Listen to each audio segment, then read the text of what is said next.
Khadija Kopa mama yake na Zuchu ameamua kumuonyesha mtoto wake kwamba upendo wa kweli unatoka kwa mama peke yake, na ameonyesha kwamba anamkumbatia mtoto wake, kumpenda na kumsupport kivyo vyote vile. Na hii inatokana na situation ya Zuchu ambayo kila mtu anajua Zuchu anapitia kipindi kigumu kwa sasa hivi kutokana na mahusiano yake yeye na Diamond Platnumz. Tunafahamu kwamba amekuwa akipigwa vita sana kutoka kwa peji za udaku zinamsema vibaya.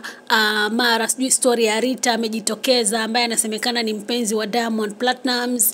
Mara anaambiwa sijui ni kinganga, mara anaambiwa Mama Dangote na Esma Platnumz hawamtaki. Kiufupi yani Zuchu ni mtu ambaye amepitia kipindi kigumu sana kwa sasa. Kwa hiyo mama yake ameamua kusimama na Zuchu. Tunafahamu hivi majuzi Khadija Kopa alimkemea sana Maimartha na kauli zake zile za kusema kwamba sijui Zuchu anawafanyia mama yake Diamond na Esma kuna vitu anawafanyia ambavyo watu haviongelei, na mambo mengi sana ambayo yalikuwa yanamponda Zuchu. Pia ikaja story ya kwamba alikuwa anaenda kutolewa posa, lakini sasa ikashindikana kwa sababu hawaelewani na mama yake na Diamond Platnumz, na mambo mengi sana ambayo yanamfanya Zuchu awe katika kipindi kigumu. Yani of course mtu yeyote yule unaweza imagine situation ya Zuchu. Kila mtu anampiga mawe, huku anapigwa, huku anapigwa, kule anapigwa. Sasa unaweza imagine yeye anajihisi namna gani, lakini mama yake ameonyesha ujasiri na ameonyesha kusimama na yeye. Kwa hiyo kuna hii video hapa ambayo inamuonyesha Zuchu ni kama anadeka kwa mamake.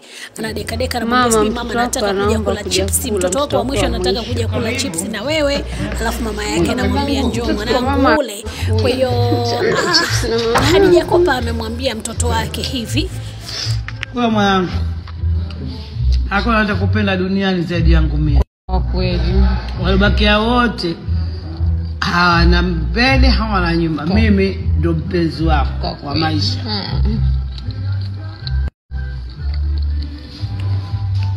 Kwa hiyo ni kama ulivyoona hiyo video, Zuchu anataka kwenda kula chips na mama yake Khadija Kopa, na Khadija Kopa anamwambia njoo mwanangu njoo ule, mimi ndio mpenzi wako wa kweli peke yake. Wengine wote hawana mbele wala hawana nyuma. So inaweza kuwa mama yake Zuchu maybe anatupa kijembe kwa Diamond Platnumz ama namna gani? Maana tunafahamu Zuchu sasa hivi yuko kwenye penzi na Diamond Platnumz, na penzi lao ndio hilo lina mgogoro. Na juzi tu Diamond alikuwa ameahidi kwenda kutoa mahari kwa kina Zuchu, lakini sasa ikasemekana hawakuelewana na wazazi wake, na dada yake Esma na Mama Dangote hawakuelewana na Diamond, na wakamwambia kwamba akijaribu kwenda peke yake kwa kina Zuchu kupeleka mahari basi akatafute mama yake mwingine. Kwa hiyo maybe jambo hilo lilimkera sana Khadija Kopa, maybe akamuona Diamond Platnumz ni kama mtu ambaye ana mchezo ama hajielewi. Kwa hiyo amesema kwamba wanaokupenda wengine wote hawana mbele wala nyuma. So inawezekana kwamba kijembe hicho anamtumia Diamond Platnumz kwamba hana mbele wala hana nyuma, kwa sababu inawezekanaje yani umuahidi mtu kwamba unaenda kumpelekea mahari alafu usingizie kwamba mama yako amekukataza? Are you not a grown up enough? Kwani wewe si mtu mzima wa kutosha kufanya maamuzi yako wewe mwenyewe binafsi?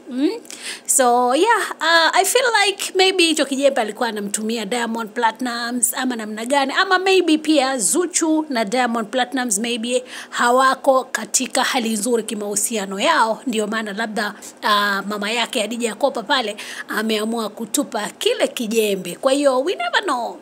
Mtazamo wako ni upi? Unaonaje? Maybe hicho kijembe anamtumia Diamond Platnumz ama ameongea tu yeye maneno tu literally kama mzazi? Niandikie maoni yako hapo kwenye comment section, alafu pia usikose kulike na kusubscribe. La muhimu kabisa usikose kubonyeza alama ya kengele kwa taarifa nyingi kila wakati.